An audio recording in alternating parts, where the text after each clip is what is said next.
How Great is Ball? That's right, the How Great is Ball training camp tour continues. Hi, I'm Yogi Roth, host of the Yogi Roth Show podcast. We're talking college football, specifically Pac-12 football, all month long, trying to get to all 12 schools in the Pac-12 footprint. And you can listen to these conversations wherever you listen to podcasts, but also super stoked to partner with SiriusXM College Sports on these conversations. So if you're listening on SiriusXM, thank you very much. Appreciate the support. Now, speaking of support, Colorado, well, they got a lot of it in terms of talent, and it begins with Laviska Shenault. I think he's not only the best receiver in this conference, but you can make a really strong case he's the best receiver in the entire country, and this receiving core is legit as well. And after going to practice, watch him compete, I had a chance to sit down with members of the coaching staff and some student athletes, and I think you'll really enjoy the depth in which each one of those groups go into about their role on this team and within this program. So kick it off with head coach Mel Tucker, and then you'll hear from Steven Montez, starting quarterback, middle linebacker Nate Landman, nicknamed the Hammer. Then I head inside the practice facility and talk to wide receiver coach and assistant head coach Darrin Chiaverini about his receiving core, because I do think they're sneaky elite. They've got a lot of next-level talent, not just Laviska, not just KD Nixon, but a lot of players that you'll get to know as the fall gets closer and closer, as kickoff is literally right around the corner. And then got a chance to sit down with Laviska Shenault and KD Nixon and go places that I don't think these two have gone in an interview. So that's a tease. I'm getting out of the way. And here comes your head coach at Colorado, Mel Tucker. Here with Coach Mel Tucker outside the practice field. Coach, this is my first time being in Colorado in a couple of years. Didn't have a game there last year. Obviously, first time with you in training camp. I'm curious for you, when you started training camp, what was the number one goal that you wanted to get out of the 25-plus practices, and where are you now, almost a third of the way through?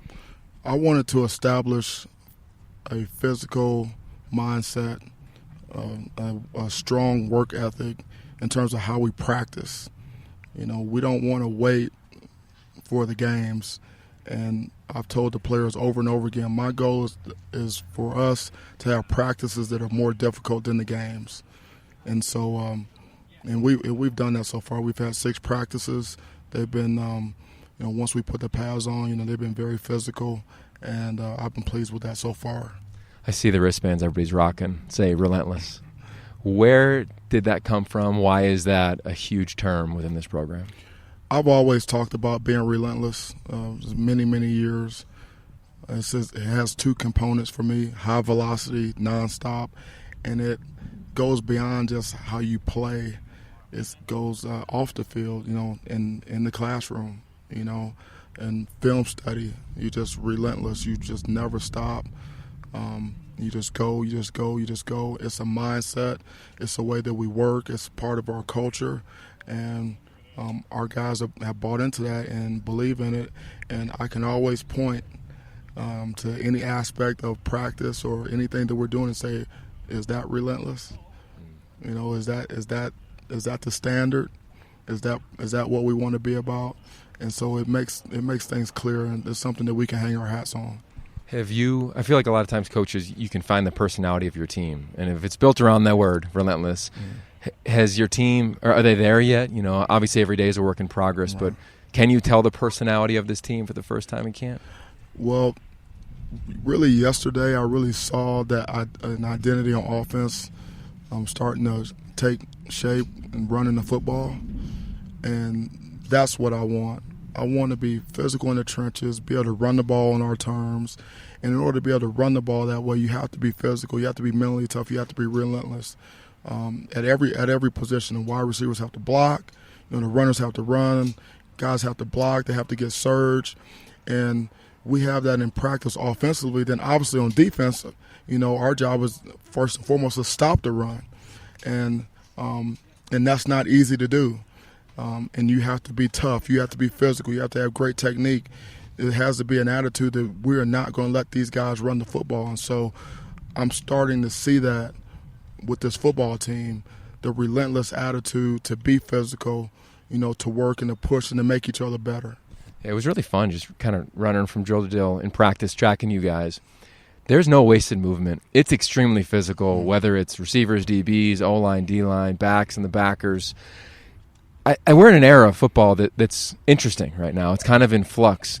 How do you recognize guys coming in and buying into, like, yeah, this is our identity. We need to be relentlessly physical in our approach, and the only way to do it is on the practice field, just turning it on versus turning it on game day. Right. Well, we put our players in those situations daily, and we show it, and we coach them through it. We coach off of the tape, and we call out contact loafs, and we show them and tell them it's either right or it's wrong, it's acceptable or it's unacceptable, and what I'm starting to see their teammates and the peers holding each other accountable, which in the peer pressure is actually more pressure than what the coaches can apply, and so and at some point your team should embrace that mindset of physicality. It should be something you take pride in and you can hang your hat on. And the best defenses I've been around, the best offense, the best teams I've been on, you knew going into a game that you were not going to get out physical. There may be a lack of execution. You might lose some one-on-one battles, but it wouldn't be for lack of physicality. And that has to be a staple for us. That's got to be like bottom line, foundational. Is that when you play Colorado, you know it's going to be a dogfight. So speaking of some guys that are carrying the rock, at least from what I watched today, Darrin Mangum, Alex Fontenot, Devian Smith, those three guys stood out for me. Where are you at the running back position, clearly with the identity of wanting to run the football? We've talked about wanting to have more than one guy to run the ball. And as long as, and with the guys that we have, when you talked about Deion Smith, Darrin Mangum, you talked about Fontenot, Jared Broussard has showed up, and we got 4 guys that are very capable of running the ball. So it's really going to come down to ball security, and I tell them every day, ball security is job security for players and coaches, right? And then pass protection.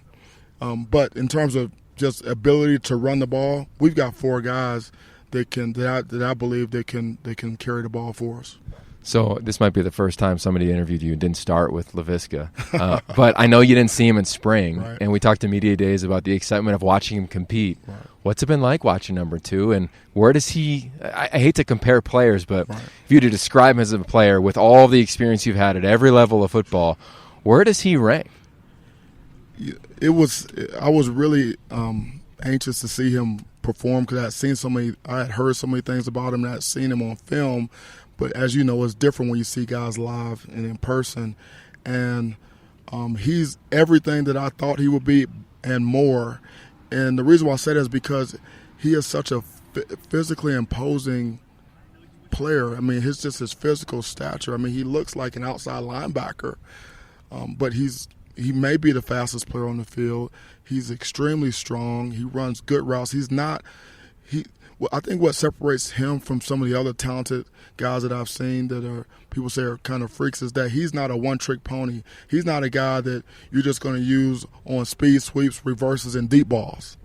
That type of player. Or, a wildcat guy or a gadget player. He is a guy that can run the entire route tree, and he can do all those other things. And, and the receiver, the most important thing, you got to be able to catch the ball, and he's got excellent ball skills. And I'm sure you've met him and you got to know him. He's a great young man. I mean, he's quiet. He's kind of a soft-spoken guy. But he works as hard as anyone else out here.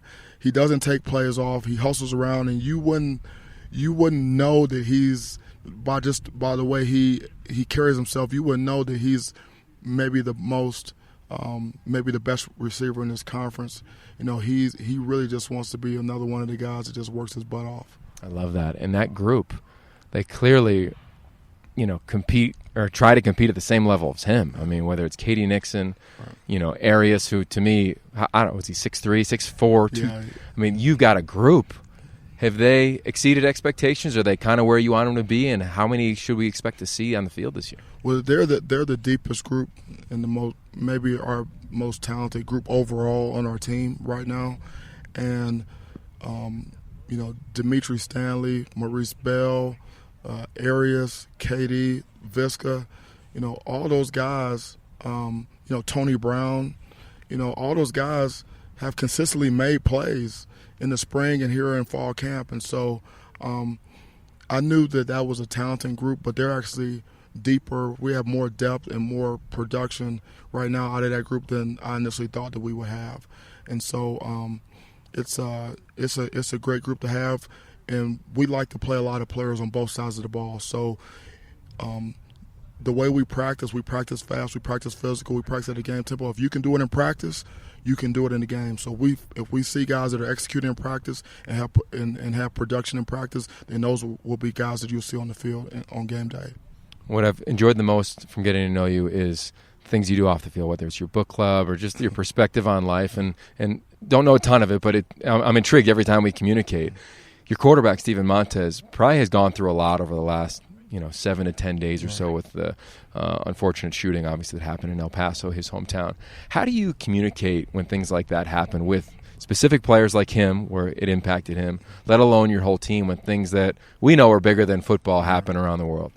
Well, it's interesting you should bring that up, because it's not just things that happen, around the world and, catastrophic events like El Paso and Dayton, Ohio.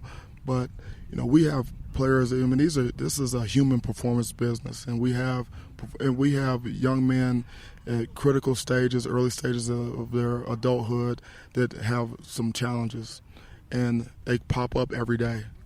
There's guys have problems, and they're away from home, and who do they turn to for help? Teammates and coaches. And so, day in and day out, there's things that come up with our guys, and the most important thing is, first and foremost, is to listen. To make and let the players know that you have an open door, and you're willing to listen. And empathize with anything that they have going on. And I believe our players trust us enough where they feel like they can bring any issues that they have to us, and we will help them work it out. And so that's how we handle things, just communication, trust. First and foremost, care about the young man as a person. Football is what they do, it's not who they are. And it's obviously at the Power 5 level, and it's a game, but it's also a business. But we have to make sure, and it starts with me. We have to make sure that we keep the main thing. The main thing is that we have to do the best job that we can do taking care of our young men. Love that. So well said. All right, before I let you go, when I walked onto the practice field, I saw you working with the DBs, coaching them up, not head coaching them up, but like coaching them up in the drills, and that happened all day long, Coach, as you bounce from position to position. Right. But I got to ask, what's it like to get on the grass as a head coach here, but get after it with the DBs at the same time? Right. No, I enjoy coaching in general. I love to coach defensive backs. In the NFL, there's no limit on the amount of coaches that you can have. Is whatever the owner is willing to pay for, he can have 100 guys out there if he's willing to pay for them. In college football, it's not like that. So it's really on all hands on deck in terms of coaching these guys up. And so I think I owe it to our coaching staff and to our players to lend a helping hand, to lend my expertise. I've been doing this 23 years.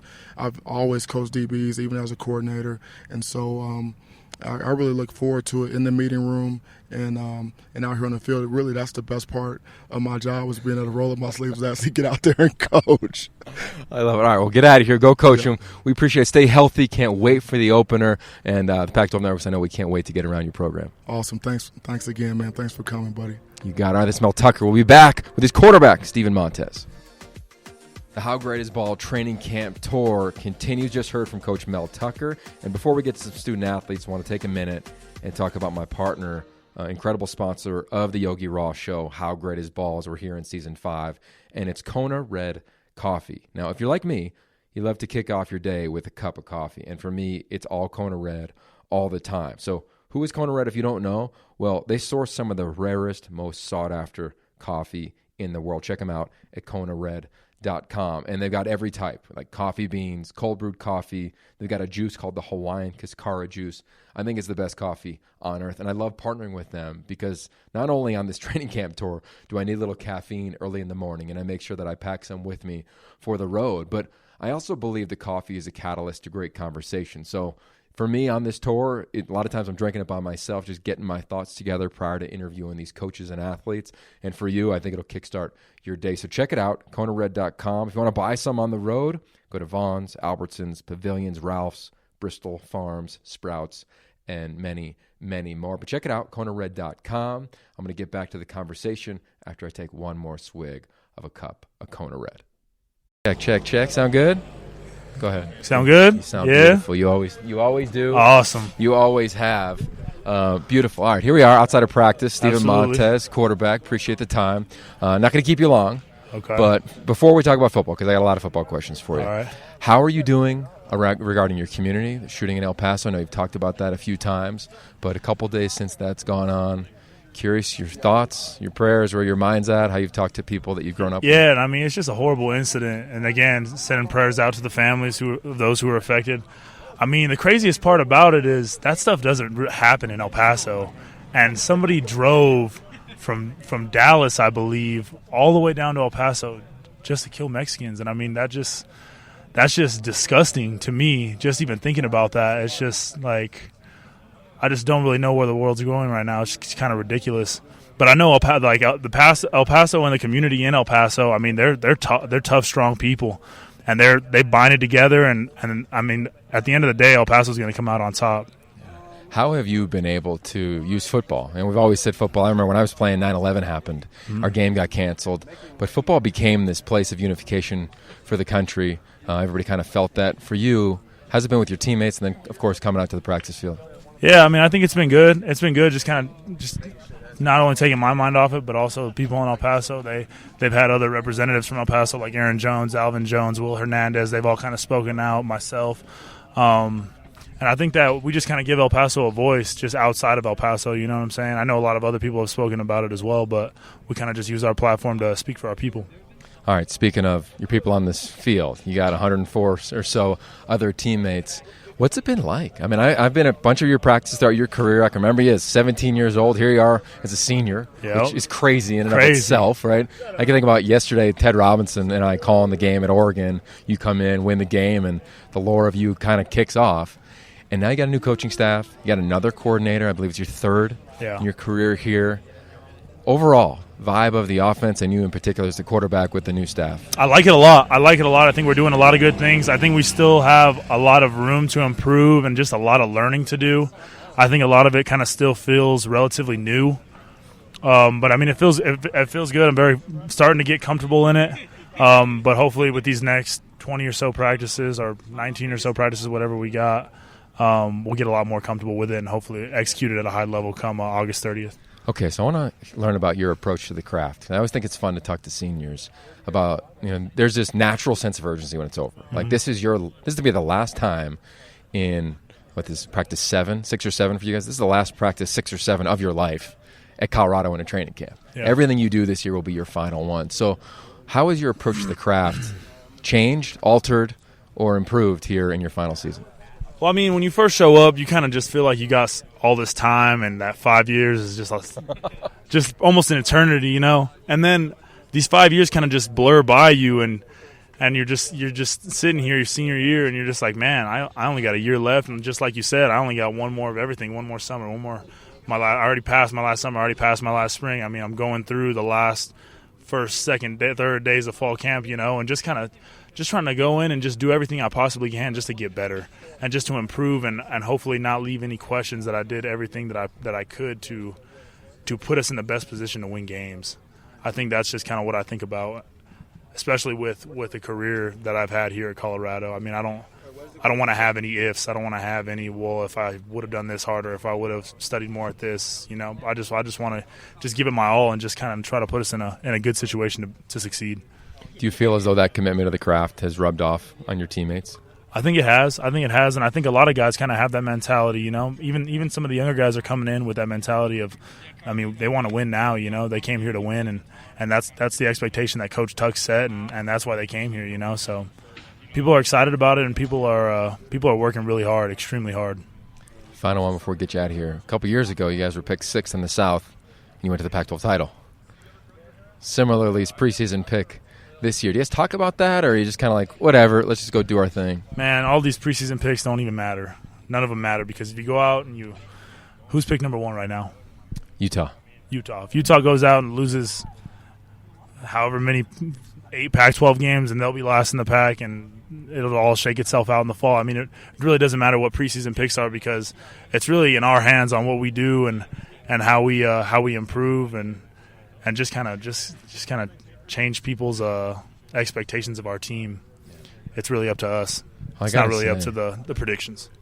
Clearly co-sign 1,000% on that. But I must say, I feel as though you have a different sense of maturity around you this year. I don't know if that's accurate, or if it's me not being around for a year because I didn't call a game last year, but I can't wait to watch you play as a senior, man. Thank you. I really appreciate it. I'm excited. I can't wait to get on the field. I love it. All right, man. Best of luck. Tell the family hello, and, of course, tons of love to everybody in your hometown. Absolutely. Thank you, Yogi. You got it. That's Steven Montez. We'll be right back. Outside here in the practice field. Love it here in Boulder. Been a while. Joined now by linebacker Nate Landman. Nate, first and foremost, wishing you the best of luck, of course, in your season. But I got to ask, and the listeners can't see this, but we'll put a picture up on social media, the cowboy collar. Yeah. It's total throwback. Did you always play with one? No. I always loved the way it looks. I went through some injury last year, just some stingers, and we tried a different neck roll kind of thing, and couldn't really keep my head up with that. So I went to the cowboy collar, and I love it. It's a great fit, and I think it kind of complements the way I play. Totally agree. It's very throwback-esque. Does it add, I've always believed in, you look good, you feel good, you play good. If you co-sign on that statement, does something about putting that cowboy collar on kind of as your armor as you go out and play, does that fit hand in hand? I don't really have the swag per se, but this is my swag, and I feel it, and I feel comfortable and confident with it, and I'm the only one out here with it on, and I don't really see too many other players in the Pac-12 with it, and I love the way it looks. I love it. All right, so speaking of swag, when I watch you guys practice, tremendous effort, I thought. Great focus, moving from period to period. Curious about the swag, the personality of your team, and how you've seen it develop under this new staff a week or so into training camp. I think it's developing well, and, I think that we have the right guys, and it's not just swag on offense and not swag on defense. We have swag together. When we're going against one-on-ones or whatever, we're swagging up together. And, Katie Nixon's pushing me and I'm pushing him. And, Laviska's always pushing the corners. And I think, it's not individual swag. I think it's team swag, and it goes together nicely. How would you define that term? Because I feel like that's thrown around all the time. And we've heard different athletes describe swag, quote-unquote, in the offseason. I'm curious for you, as a guy rocking a cowboy collar and with a team full of personalities, how you define it. I think swag is what makes you feel good and what makes you come out here to play. And it's not the look, or because some guys have swag without the look. They have that the way they walk or the way they play. But some guys have both. And I think swag is something that just keeps you either not cocky but confident and level-headed at the same time. Yeah, no, I totally agree. To me, swag is the guy who shows up early and stays late. That's dripping with way more swag than somebody with sweet socks, whatever it may be. Okay, so you are one of the most dominant players in this conference. Nickname is the Hammer. We talked about that during Media Day. I'm curious for you, how have you nuanced your game to play at the level you have and expect to this year in this offseason? How I've improved, or how am I? Yeah, how have you worked on the little things? You're playing linebacker, check. You know how to do that. You know how to read runs. But how have you really made sure that you can level up your game even another notch? I think the biggest thing for me this year was stepping into leadership role.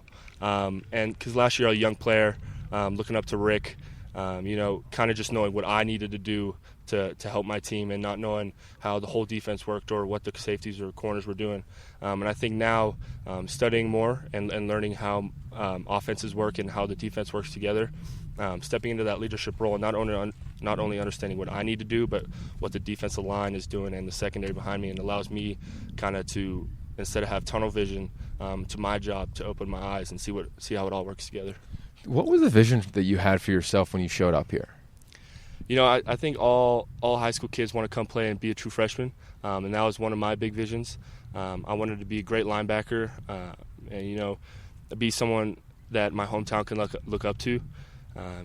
And, you know, I want to keep improving on my game, and I think I'm on track to my goals. And, you know, right now I just want to win a Pac-12 championship with my team. Yeah. Coach Tucker, loved watching him coach the DBs. Obviously roams around all over the field. When I've gotten a chance to talk to him a few times, he's just so commanding, great presence around him. What's his impact been on the locker room and specifically you?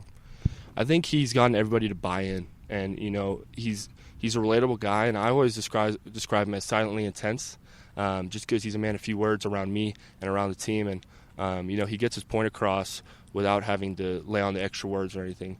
And I always thought from day one that he got this team to buy in, and he told us he was our team and we were his players, and I think he just instilled that confidence in us. You know, getting a new coach and everything is tough, but I think from day one he instilled confidence and made us feel comfortable with him. Okay, I'd love you to talk on behalf of the elders on this team. Just had a chance to talk to Steven Montez. Some of the older guys, or guys that may be in their presumptual final season here. What's the sense of urgency like around this team right now? The sense of urgency around this team, you know, it's intense. You can see the way we practice. It's quick. You know, we have some new staff in that said they've been at other programs and they've seen nothing like it. And, you know, we want to win for those seniors. They deserve it. They've had a lot of those guys were part of the 2016 season, so they know what it takes and what it feels like to be a part of that, and they want that back. And I can see that, you know, that kind of mindset is boiling up in their leadership and the way they're pushing the other guys and the younger guys. All right, so here we are. We got the natural sounds of camp, got the Flatirons. We're in Colorado. What's your favorite part of playing and competing to prepare to playing games for this university? My favorite part for competing for this university, I would say the culture, just because, and the fans, because last year, you know, 5-0, we had all the fans there, everybody was there, and then as things started to go bad, we still had fans and we still had the support, and, you know, we play for them and they support this university, and I think just them showing support when things aren't going our way shows tremendous support, and we want to win for them. I love it, man. Well, I'll tell you this, and I'll make sure I tell Ashley Adamson and Mike Yam. You crushed it. Media training. We did it Pac-12 Media Days, Nate. You're clearly a star, and I appreciate the time here on this. Thank you. I appreciate it. All right, that's Nate Landman. I'm Yogi Roth. We'll be right back with more from Colorado. All right, from outside on the practice field to indoors in this brilliantly beautiful facility in Colorado, joined by assistant head coach Darrin Chiaverini. Coach, thanks for joining. Your position group. Pretty good. I mean, I know coaches like to be humble, but yeah, you guys have some elite players, let alone arguably the best player in the country in Laviska Shenault. Yeah, I'm excited about those guys. You know, we've done a good job recruiting, done a good job developing them, and, you know, at the end of the day, those guys work really, really hard in practice to develop their own skill sets. And there's no question that when healthy, there's not a better player in the country than Laviska. We saw that last year, early in the year, when he was healthy and got a little banged up towards the end of the year, but he's back, you know, healthy, and he's playing at a high level. I can remember, and we always connect a couple times a year. Signing day, always one of them. You have a huge hand in recruiting. You went and found this guy and beat every Texas school on Laviska Shenault. Revisionist history, if you don't mind, for a minute. We'll get to K.D. Nixon, his other fellow wide receiver from that same state, but what was he like then? What do you remember about your first interactions with one of the best players in the country? You know, Laviska was a very, very quiet kid, you know. Always had the dreads, you know, since the first time I met him about 5-6 years ago. I met him when he was actually a sophomore in high school and then saw him develop as a junior. But he was a guy that kind of played tight end and also played slot receiver. They really played him more with his hand in the dirt. So I think people early on recruited him as a tight end, but he's only about 6'2.5", you know, so people didn't know if he's a tweener. When I watched him in practice, I knew right away that this kid's a receiver just because of his ball skills and his short area quickness. And so I just kept recruiting him, offered him really early in the process, him and KD and a couple other players there at DeSoto. Kept recruiting, developed a really, really good relationship, and then obviously got a chance to sign him, which is exciting for us because it gave us a chance to get an elite player like Laviska too boulder like we used to have in the late 90s and early 2000s. Yeah, speaking of, you obviously were here around some talented teams, talented receiver here, went on to the NFL. I think it's different when guys burst onto the scene like he did last year versus have to deal with the hype heading into a season where you're already known. Mm-hmm. How have you been able to talk to him, coach him, guide him, mentor him with all of the hype that one would dream of, let alone imagine that he has heading into this season? There's no question that that's something that you got to monitor as a coach with your players, just because, especially in college football, where they're not pro football players yet, is the kind of, they're going to go through that hype train where they go to media days, where they get on magazine covers, where they're talked about constantly on the radio and on television. But Laviska, if you know Laviska, his personality is very low key.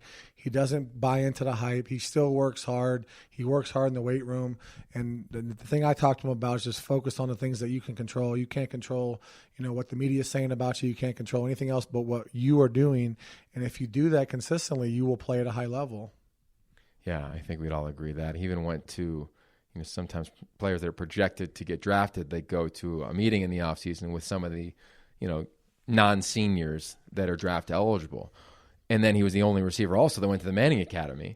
I think maybe in the history of the Manning Academy. It's basically fundamentally built for quarterbacks, obviously with the name the Mannings.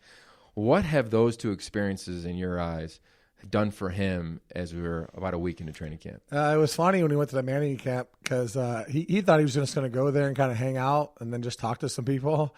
And he comes back from the camp. And he's like, Coach, man, I had to work, man.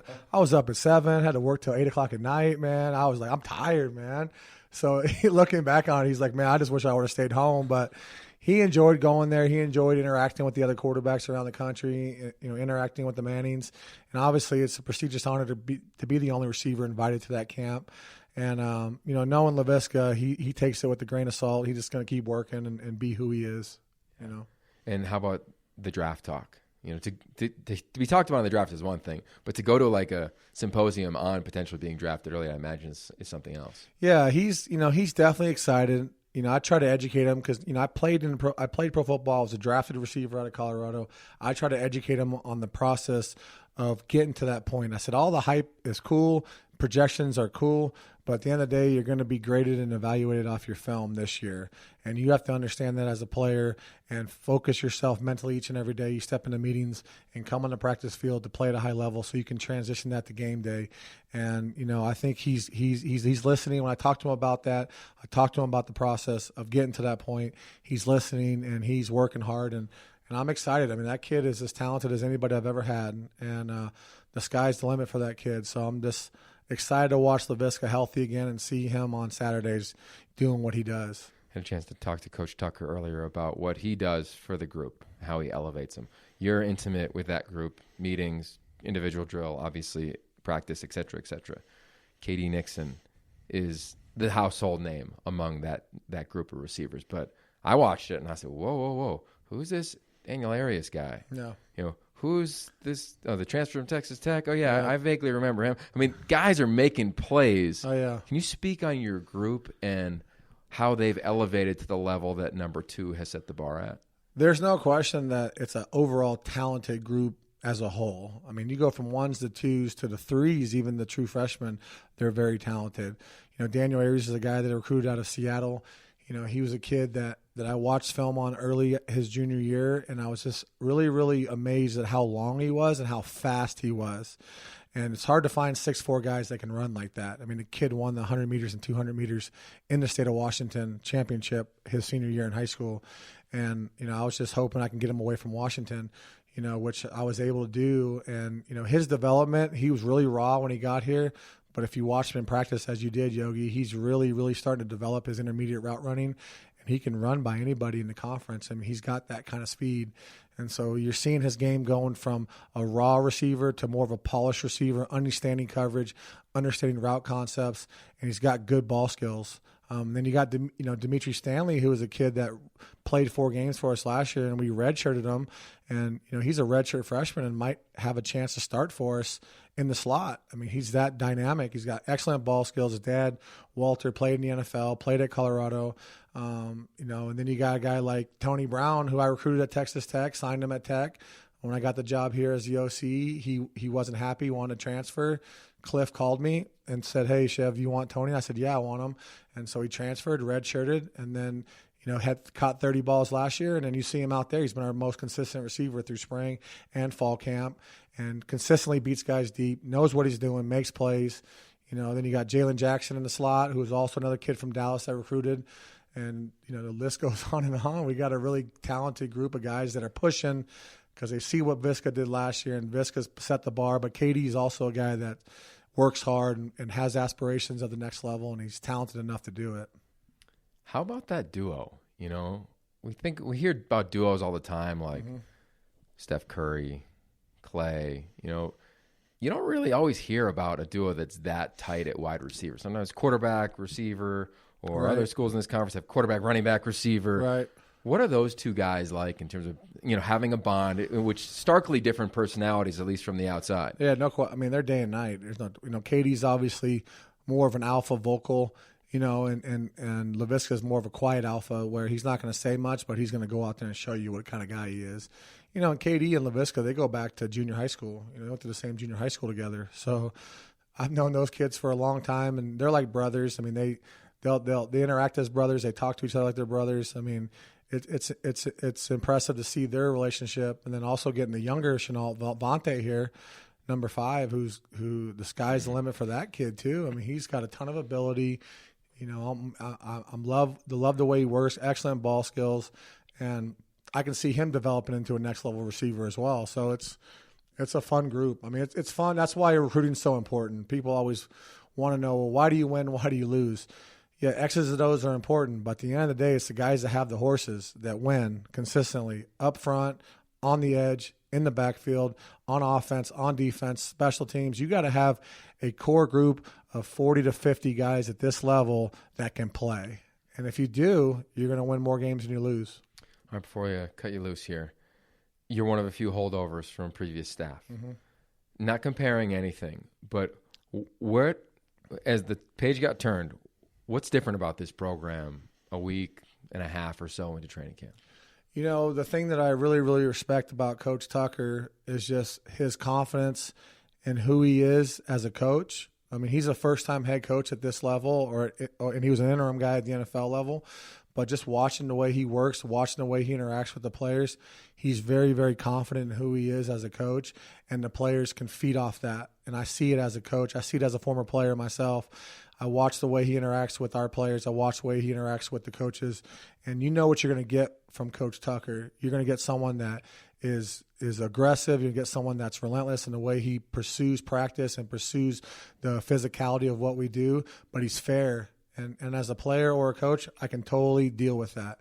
And you know what you're going to get each and every day that you come to practice and you come to work. And I respect that. And I think that there's a making of something special going on here with this group and with this staff. And I'm excited that Coach Tuck brought me back, and obviously excited that he elevated me to assistant head coach. That's an honor for me as a former Buff, because I'm a Buff and I love this place. Yeah, I know that's evident, man. And we love having you on the show. Appreciate the time. Best of luck. Stay healthy this season. Yes, key. The rivalry game is right around the corner. Yeah, can't wait. Thanks, Yogi. Got it. Darrin Chiaverini, Yogi Roth. We'll be right back with a couple of the skill players here at Colorado. Just heard from the receiver coach, Darrin Chiaverini. Now we're talking to the wideouts. And as a former wideout, you always think you're a wideout. Fired up to be next to you guys. Katie Nixon, Laviska Shenault, the duo from Texas here in Boulder. I want to go back in time first. Like, what was the first discussion like around going to the same school? Or was that always part of the vision for you guys as kids? Because you played in junior high together, right? Yes, sir. Oh, my bad. Yeah, whoever wants to answer it, go for it. But, I mean, honestly, like I tell everybody, it's basically the trend was set when Odell and Jarvis was together. You know, just watching them and just seeing what we could do together, and then seeing when times where we was both hurt and we had to put our team on the back, just saying like, oh, if we was to go to college together, we could be dangerous. And in the NFL, you don't get that decision, so we just took advantage of it. I love it. So how about for you? Were you like, all right, yeah, that's a good idea. Let's go. Let's roll. I'd say it was probably about like 11th grade. Yeah, like you said, Jarvis Odell. We was like, we can be the next Jarvis Odell. So it just happened that way. Wow. All right. So then I can remember calling games your freshman year, talking about you guys on signing day. And freshman year, it wasn't like either one of you guys had crazy numbers. What was that like when you guys were putting in work when, the country knew about you in high school a little bit, and then we knew about you on signing day, and then there was this little lull, and then boom, you exploded onto the scene. I'm curious what offseason was like and or your conversations together. I mean, see, the crazy part, our conversations used to be bad to each other because we didn't know how to really take it, like, just to handle that because we always played. And we never been on the losing team. So our freshman year, not trying to bring up the past, but we was losing and we was just always come to the dorms and be like, dang, we could have did something today. Or we could have been out there and helped the team out. And that's just how we feel, period. Like, we going to go to the NFL and have the same mindset. We come from Texas. We're a different breed. We the best, and we're going to always think one of us the best on the field regardless who, if Odell on our team or Jarvis on our team. That's just how our mindset calculates. So we just take advantage of it. What was that for you? He hit it right on the spot, but yeah, like we talk 24/7. We talk about our goals. We talk about what we want in life. Like we make sure we speak it into existence. So, what are the things that you want in life outside of playing at the next level? Oh, we just want to make sure we be financially stable long term. Make sure we take care, give back, things like that. I mean, it's really travel the world. I want to travel the world. Yeah, it's really stuff that people don't understand. Like, we love football, but we also love our family too. And our family's not the family that we can just say, hey, we raised up in a good family. We was raised with struggles, so we know that we don't want to go back to that same advantage. So we want to take our family to another level. So we both want to break the curse. And I know he's on the verge already, but that's just our goal, period. And we saying the same thing to his little brother, Vontae. So he's next up right out there. So we just say, hey, we got to put on for our family. That's why we go out there every day to practice hard. It's not just about us. It's bigger than us. Yeah, I think all the elite players have ever been around. I was saying earlier before we went on air, Antonio Bryant was my roommate my first 2 years in college. He went to the Cowboys. You got to check him out if you've never heard of him. Won the Blitnikoff. And then Larry Fitzgerald my last 2 years. And all the great ones, even whether it's Chris McCaffrey or Reggie Bush, Dwayne Jarrett, Mike Williams, like they always had another vision for themselves a little bit higher, right? But understood that the team came first. Like it was this really unique balance, I think. Receiver, I think, is a selfish position. I'm always open, get me the rock, give me the ball. But the ones that were special, I thought always had a humility around the team aspect to them. I'm curious if you'd agree and how you view yourself as a wide receiver and how you describe that. Laviska, go ahead first. What you mean? Like how do you view like being an elite player, you have to put the team first? Oh, yeah. I feel like when I try to be selfish and not think about a team, like when my time do come, I don't step up to the plate. So I like to stay humble and of course be a team player because you be humble, you do everything the right way, good things come your way. So that's how I look at it. Oh yeah. Honestly, the same, but I feel like with our mindset, we have to be on our A game before, like, so we can step up to the table. We don't just say, hey, give me the ball and we gonna win. No, we just know if we do our job, it's a higher percentage of the game that we gonna win. It's not no cockiness, not no I'm better than you. It's just like we work so hard and we come from a high school where if you don't speak it to existence or you don't feel like you're the best player, you're not gonna play. So that's why some people don't understand that we really just got confidence, which is confidence in God. Yeah, no, I agree with that. It's I mean, a dog mindset thing too. Yeah, speak more on that.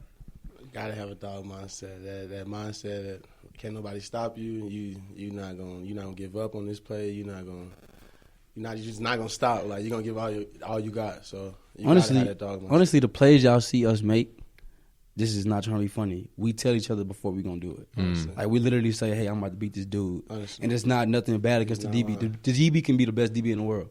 We still gonna have that mindset where I'm gonna get open. It's just like I said, it's not no cockiness. It's just that's how we was raised. And if you ain't got that mindset as a receiver, then you can't play the game because everybody's in college is cold. Like literally, it's just opportunities.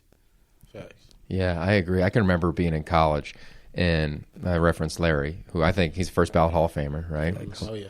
And he's a big fan of your guys' game, and he would be in, and I would try to sub him out. You know, I was like our fourth, fifth receiver, right? He was clearly the one, and it could be a run play, run away. It could just be a clear route, and he was like, "Nah." And I'd run out on the field, and I'd like try to make it so 12 guys from the huddle to like get some reps in a game. And he'd be like, no, you're not coming in. And I'm like, dude, I'm not going to take your job. Like, it's very clear who the number one guy is. But he had that, you referenced, quote unquote, the dog mentality, but of like, no one's going to take my job. Like, it was this fierce focus of, I got a plan, I got a vision. I don't need to talk about it, but I know it, and we're going to win when I'm in, and that gives us a better chance for success. That's how we say it. That's exactly how we feel right there. Yeah. Okay, so I want to go off the field. You said you want to travel. I love traveling. Yeah, it's like my greatest passion. I seen you on Instagram. Yeah. I just spent a month in Bali for the summer, got married. Shout out to my wife, Amy. But where do you want to go, Laviska? If you can go around the world, wherever you want, top 3 spots would be where? See, like, the thing about it, it's hard for us to answer that because we ain't never been here. But it's just like, see, like, other states is like traveling to us. Our biggest goal is going out the country, but other states besides like not doing football, like if it's not for football, that's like a travel to us because we ain't never just had that experience. Like, the most we have traveled is probably like 5 different states, and it's all because of football or basketball. So I haven't even been out the country yet. So like, I just want to honestly like just give me a map when I'm done doing whatever I'm doing. Give me a map. I want to mark everywhere I go. I just want to keep marking wherever I go. I just want to go everywhere. I can't wait till you guys meet Larry Fitz. He has a map in his home, and there's like pins of all the countries he's been to. That's what I want to do. Yeah. That's exactly what I want to do. Yeah, dude, I'm telling you, I didn't leave the country till I was finished playing. I went and played in Australia because I wasn't as good as you guys. But there's football in over 70 countries right now. It probably was fun though to go play in Australia. Oh, I felt like Larry. I felt like you guys out there. Our quarterback was 40, our center was 18, and I was just balling. I felt like I was mossing dudes all day long.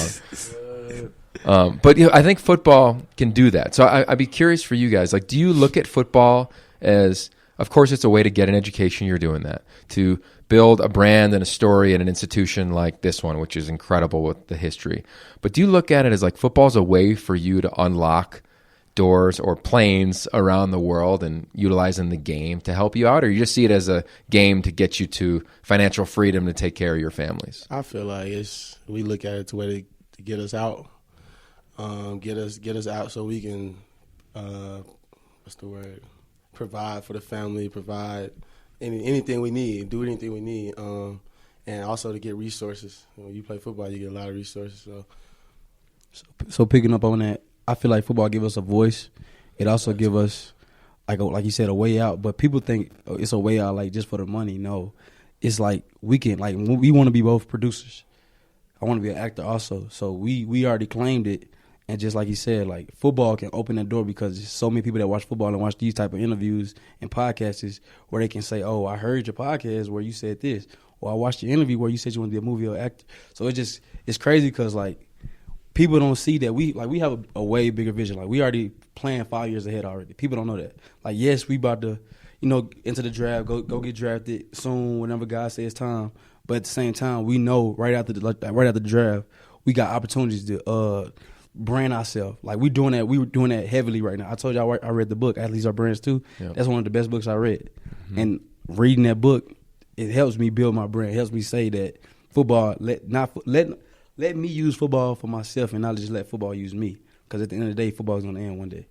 Yeah, we talked about that at media day. Let's go around like, you got to take the helmet off. This is a sport where people don't see your face. Yeah. But some people don't know that the other side of us, they only know this mask with the helmet on, and we want to play football. We're not knowing that we really love fashion. We really love shoes. We really love meeting new people. We really love to be actors and producers. Like, we watch movies 24/7. We go to the movies every Tuesday. Like, we really want to produce some of the great movies, and we will, because all it is speaking to existence.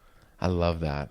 So when I was in college, I remember I was a freshman, and we had a fifth-year senior quarterback, and I went on the bus with him because we were busing over to our facility. I said, give me some advice for freshmen. And he goes, get 3 business cards every day after practice. And I did that my whole career. Like, I'd go meet the business guys or whoever on the sideline and built this nice community at Pitt. But now you can, like, DM 3 people. You could literally, if you like a director or you like a movie that you see on Tuesday, you can get in touch with the executive producer of that film like that. Mm-hmm. Have you guys noticed that as your success grows, people want a piece of you more? Thanks. But are you doing the other thing of, like, I'm going to leverage football to expose myself to a piece of someone I admire? Oh, yeah. Do you have a story around something like that where you've enjoyed a conversation with somebody outside of just football? I feel like we did. It just like it be in the moment, and like we really cherish relationships. So I can't just go into depth with it, but I can tell you, like, example, we got our big brother called Tony. It's Von Miller brother. Yeah. We hang out with him and we talk about football, also NFL, also stuff we want to do outside of football. So our favorite rappers right now is Drake, Baby, Gunna, Future. Our goal is to be on stage with them next year or go on a trip with them out of the tour. People, if we just tell people that, people gonna laugh. People don't understand you really can do that. Von, Odell, and Jarvis and them did it with Drake and them 2 years ago. Our freshman year, we was seeing that, saying like, "Hey, this is gonna be us one day." That's also like motivation too. Like you see those things, you be like, "Okay, I'm finna go harder. I'm trying to do the same thing they do. I'm trying to live life. I'm trying to have fun. So, and do something I love to do." I love that. All right, you guys have a great vision. I'm going to get you out of here in a second here, but let's bring it back to football for a second here. New head coach, different practice, different wristbands, different phrases, different everything, right? Relentless being a theme of this program. What's the vision? How do you see this thing playing out in year one with Mel Tucker as the season's only a few weeks away? We taking over. Like, it's no ends if or buts. Like, the phases we've been going through since spring, since he touched down on December 4th, we knew his statement. Rick George told us straight up, man, Laviska, that he's going to get the right guy in here. And it's been like this ever since. And when I say everybody work as a team, I'm talking about from trainers to strength to coaches to assistants.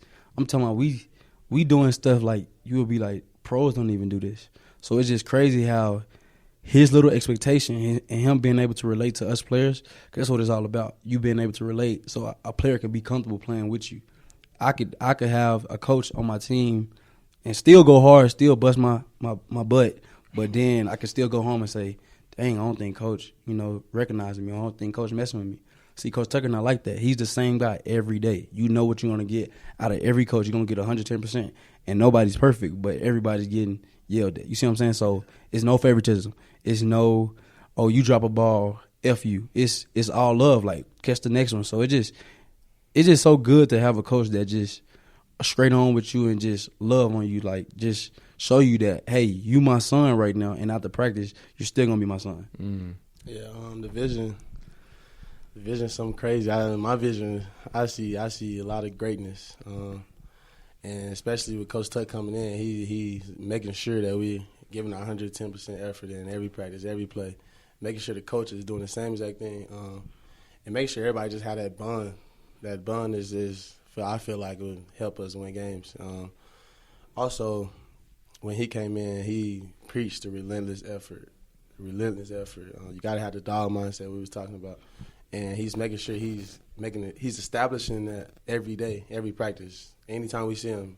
So I think that's good. And he talked trash to us. Yeah. That's what I like a coach that just like let you know, like, hey, we on y'all butt today. As a DB, that just makes you turn up practice a little way more because okay, coach say he got us, so let's show him that he don't got us. So it's really just having fun with it. That's you don't get to play college like this every day. It can be taken from you like this. So as you see practice, it's physical, it's hard, it's long, it's fast. So just his standard is crazy. So it's just like, oh my God, like it's time. Like we even feel it. Like you feel the greatness coming. And some people laugh. And it's crazy because I'm telling you, when Mel Tucker say what he say he going to do it. And everybody's rocking. Like, we all one group, so it's no selfishness. Everybody's happy when somebody's scoring. Everybody's happy when somebody blocking, somebody catching, somebody making big runs. And even if the defense stop us, we going to shake hands and tell them, good job, let's get back to war. And that's what I'm saying. Like, that's why I say this one team is greatness because it's coming. Yeah, once everybody hop on that ship, we going. We not looking back. I love it. You guys, we could talk all day, but I want to respect your time. The only thing I ask is that when you go on those fancy trips, just holler at me. I'll come join you guys for a trip. I'm a traveler. I'll coach you up a little bit if you need it. You guys can coach me up. And I hope at some point you guys also take a road trip around this state. I'm sure you've already done it because the hikes. Well, give us some suggestions. Okay, well, I'll tell you what. My top 3 spots. Number 1. It's jumped. It used to be, it wasn't even on the list. But Bali is crazy. We spent a month there. I will go there for the rest of my life. Bali, Indonesia. In Indonesia, there's 17,000 islands. One of them is Hindu. The rest of them, they're Muslim. and the Hindu one is Bali. Regardless if Bali was Christian or Jewish or Muslim, it doesn't matter. It's one of 17,000. So it's just so unique. Like the greenery, the waves, the culture, the food, the health. It's known as the healing capital of the world. Like it's big time. I go 1 with Bali. It's my number 1 draft pick. Number 2, very close behind, is San Sebastian, Spain. Best surf I've ever had in my life. It is feng shuied as the best city in the world, which means it's protected by water and protected by mountains. It's like this nice little curl, and it's known as the food capital of the world. They've got like the most Michelin star recommended restaurants. Not that those are cool, but they're so expensive. But the little eateries you could walk in and out of, they're killer. They're awesome. Check it out online, San Sebastian. And 3, I'd probably go somewhere in Brazil, Rio or anywhere along that country. I spent my 20s in South America, so that place is that whole continent is a must-do. But those are 3 draft picks, all warm weather cities. I'm not a cold guy, but Iceland is probably 4. The mountains of the French Alps is probably around 5. That's crazy. But we can continue this conversation. But I'd start there and let me know how it nets out. Gotcha. All right, there it is. Laviska, Shenault, KD Nixon, Mike Yam's favorite name. I'm Yogi Roth, and we'll be right back to shut it down here on the Yogi Roth Show. What a fun day here in Boulder. I think when I look at this team and evaluate how they competed and how they practiced, really impressive. The phrase is relentless. You heard Coach Tucker and even some of the players talk about that being a mindset with this program.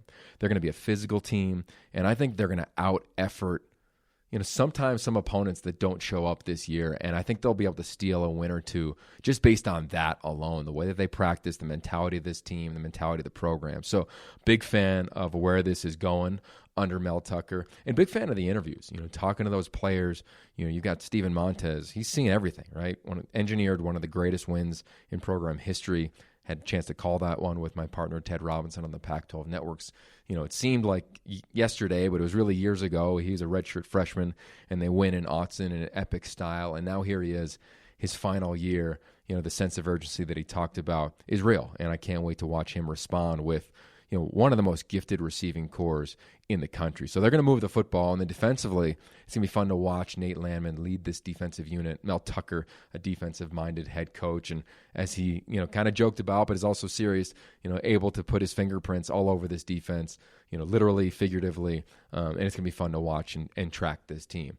Speaking of tracking, make sure you're tracking these podcasts. Subscribe, share, support, leave a review. All those things help.